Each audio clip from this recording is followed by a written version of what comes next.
Donc bonjour mes frères et sœurs et nous continuons ce matin notre étude dans l'évangile de Matthieu et nous sommes déjà rendus au chapitre 4. Donc si je résume un petit peu qu'est-ce qui s'est passé, il nous a été démontré que Jésus est le roi par l'accomplissement des prophéties de l'Ancien Testament.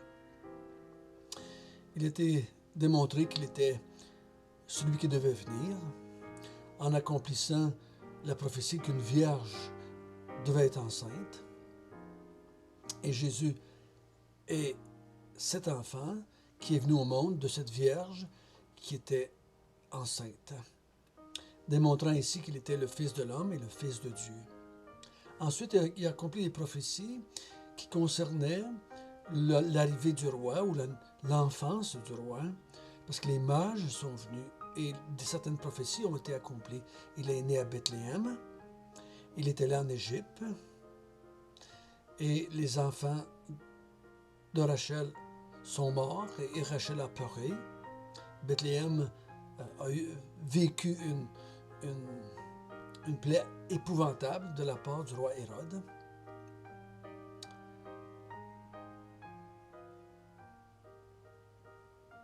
Et ensuite, on a vu que Jean-Baptiste est arrivé, et Jean-Baptiste était l'Élie qui devait venir, celui qui avait été annoncé qu'il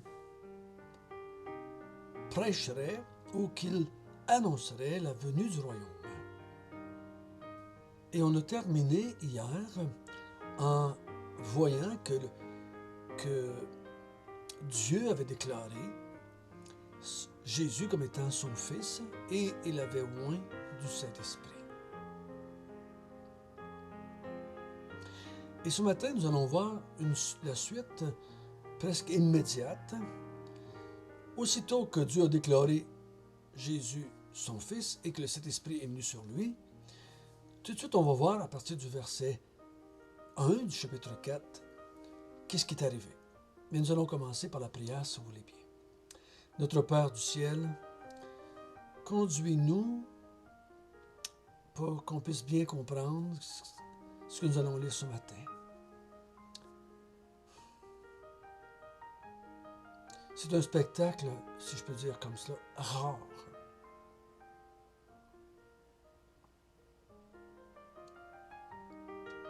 On a un peu un spectacle semblable avec Job, qui nous a révélé qu'est-ce qui se passait dans les cieux. Et maintenant, nous avons un autre événement qui nous révèle quelque chose par rapport à Jésus. Donc, conduis-nous et aide-nous à bien comprendre.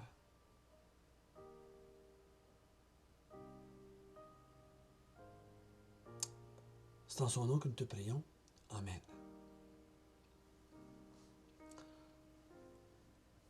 Nous allons lire, si vous voulez bien, à partir du chapitre 4, verset 1. Alors Jésus fut amené par l'Esprit dans le désert pour être tenté par le diable. Après avoir jeûné 40 jours et 40 nuits, il eut faim.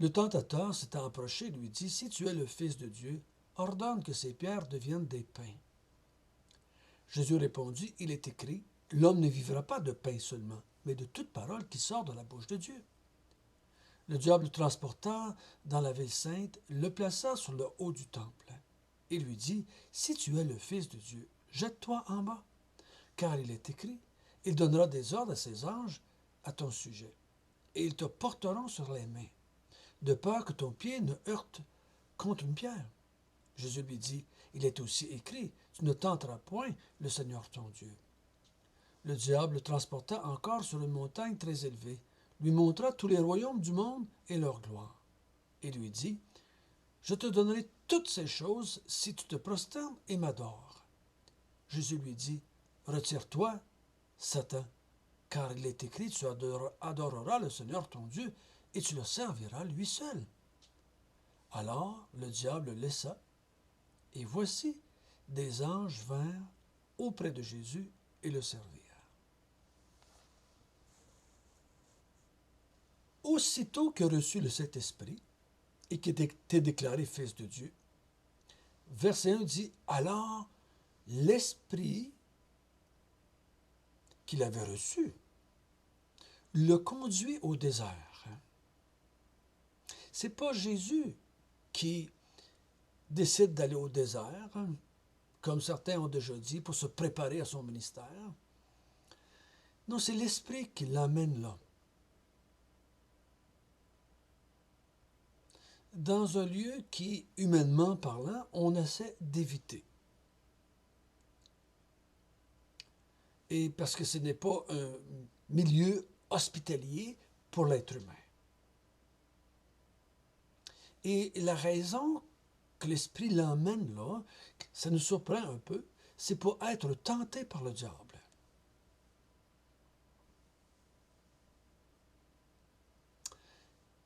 Donc, souvent on a pris ce texte-là pour parler de comment faire face aux tentations, se servir de la Bible pour faire face aux tentations. Mais le but que Jésus a été emmené là, c'est pour être tenté, testé, éprouvé par le diable. Donc, on va le regarder dans ce sens-là un petit peu. Et je me suis demandé ce matin, comment est-ce que Matthieu a-t-il su que cet événement a eu lieu? Il y a juste deux solutions. Soit que Matthieu a eu une révélation directe par Dieu. La révélation, c'est quand on reçoit une information qu'il est impossible de savoir autrement que par le fait que Dieu nous le dise. Donc Jésus était là, seul, dans le désert, et il se passe un événement que personne ne peut savoir excepté lui. Donc soit lui, il l'a dit à Matthieu ou à ses disciples pour leur montrer quelque chose, ou soit qu'il y a eu une révélation. Je ne sais pas. Je ne peux pas prendre une décision là-dessus. Je ne sais pas. Mais il est là, dans les Écritures, pour nous instruire, premièrement, sur la personne de Jésus. Souvenons-nous, Matthieu veut convaincre ses auditeurs juifs que Jésus, c'est le Messie qui devait venir. Donc, tout le monde entend que Jésus est le Fils de Dieu, et tout le monde a vu que l'Esprit Saint est descendu sous une forme de colombe. Et là, l'Esprit Saint emmène Jésus au désert pour être éprouvé, testé par le diable. Il y a eu 3 tentations, 3 tentatives pour emmener Jésus à tomber.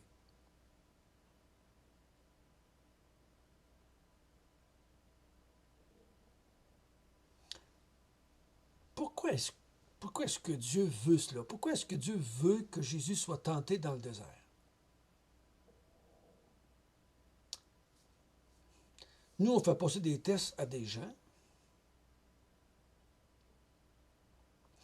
pour les connaître, pour savoir leur habilité, pour savoir jusqu'où ils peuvent aller.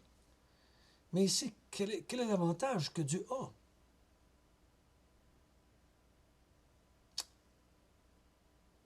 Mais Jésus s'en vient établir un nouveau royaume.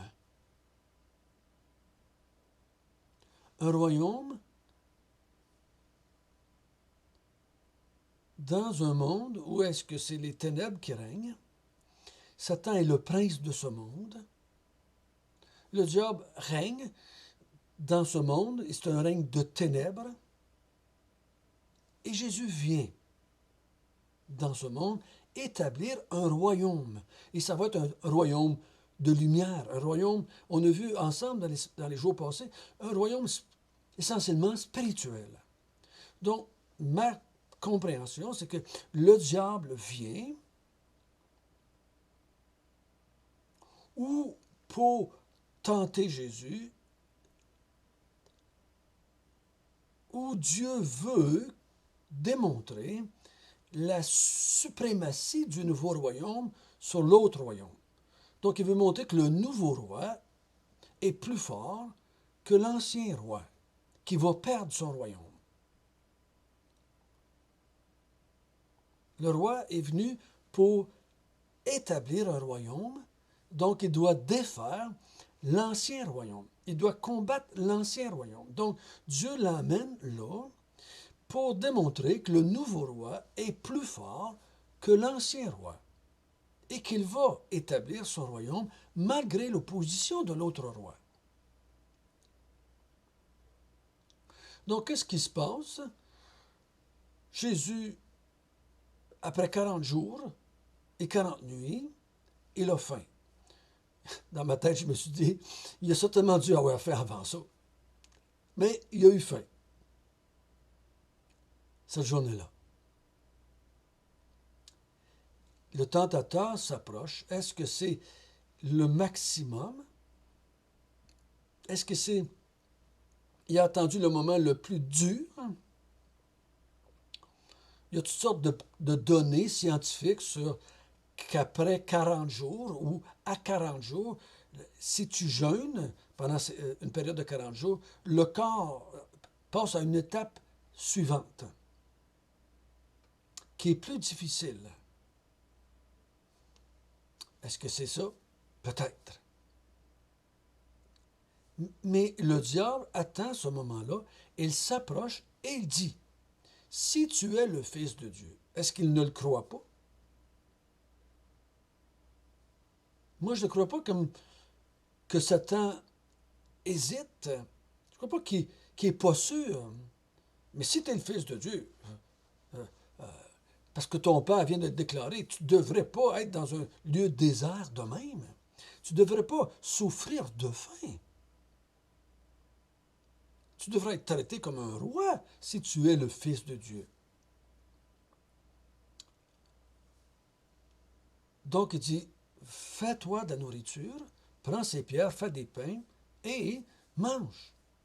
Mais Jésus répond, ce qu'on connaît tous maintenant, l'homme ne vivra pas de pain seulement, mais de toute parole qui sort de la bouche de Dieu.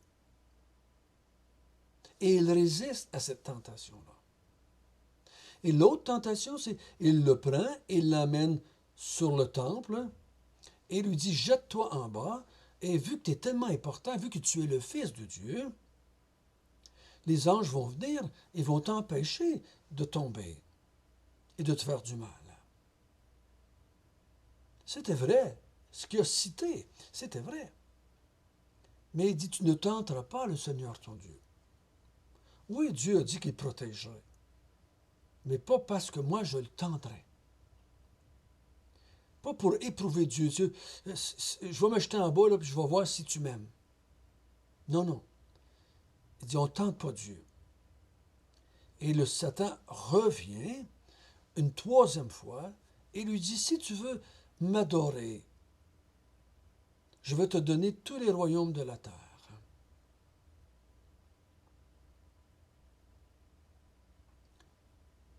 Et Jésus lui dit, non, j'adore seulement que Dieu. Tu dois adorer seulement que Dieu et non pas autre chose.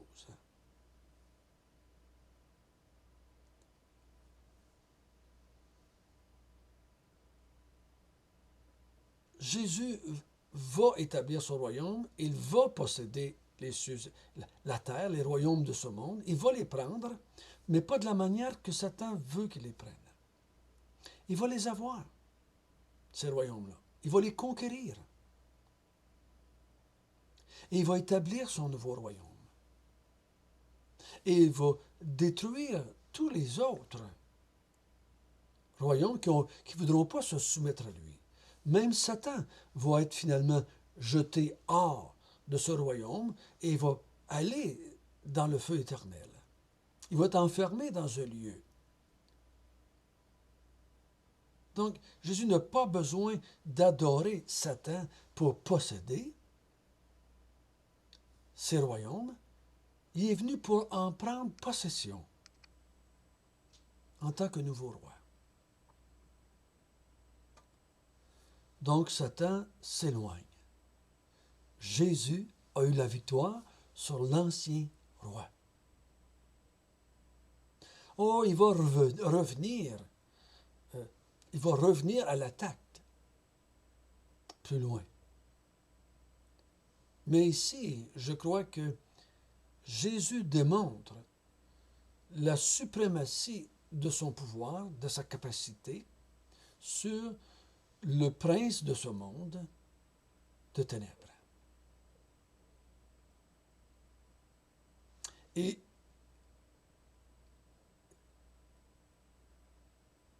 il a combattu le mal, il a combattu le mensonge par la vérité.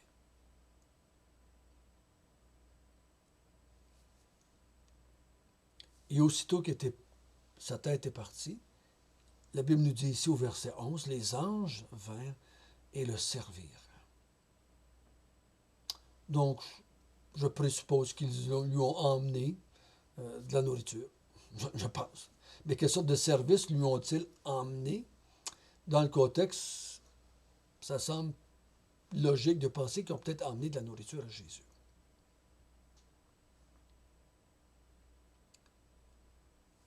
Pour moi, cette histoire, c'est un combat. Je ne sais pas si vous avez vu le film Le choc des titans, où est-ce que le monde des enfers, Hadès, attaque le monde des humains. Et c'est un homme, moitié Dieu, moitié homme, qui vient à la rescousse de la terre et sauve la terre d'Hadès, le diable. Et le moyen qu'il prend, c'est un moyen bien humain, la force humaine, l'intelligence humaine. Mais ici, ce n'est pas cela. C'est le choc des titans, mais le titan, c'est le Fils de Dieu, Emmanuel, contre le diable. Et le but, ce n'est pas les humains. Le but, c'est de démontrer lequel qui est le plus fort entre les deux. Et c'est Jésus qui a la victoire. Et ça, c'est mon roi. Mon roi a vaincu l'ennemi numéro 1 du nouveau royaume. Et donc, moi, faisant partie de ce royaume-là, étant en Jésus, étant son sujet, étant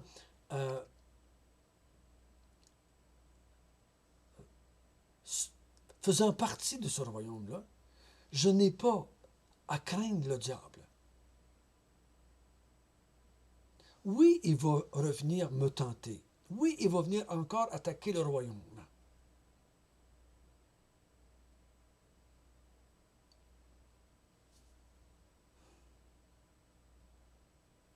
Avez-vous déjà essayé de combattre le diable par des versets bibliques, comme Jésus a fait? Avez-vous déjà essayé? J'ai déjà essayé, mais je n'ai pas eu la victoire à chaque fois. Loin de là. Loin de là. Mais j'ai appris avec le temps que ma victoire est en lui. Que le fait que c'est lui qui a gagné la victoire pour moi. Il n'est pas juste mort pour moi sur la croix. Il n'est pas juste ressuscité pour moi. Mais il est aussi il était aussi tenté comme moi. Il a eu la victoire. Et c'est dans sa victoire contre le diable que je me réfugie, que je me cache. Même si le diable peut me faire tomber, je reste victorieux parce que mon roi est plus fort.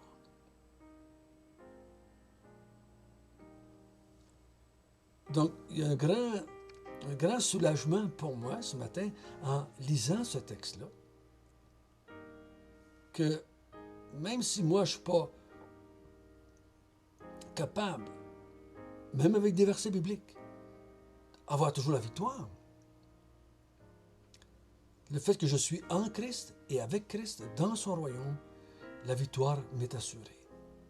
Et ça me pousse à la louange de mon roi. Notre Père du ciel, merci. Merci qu'en Jésus, nous avons la victoire sur le diable et sur le monde des ténèbres. Merci qu'il a vaincu pour nous. Son royaume est victorieux. Et moi, par sa grâce, je fais partie de ce royaume. Donc, j'ai la victoire sur le royaume des ténèbres. C'est au nom du roi que je te prie.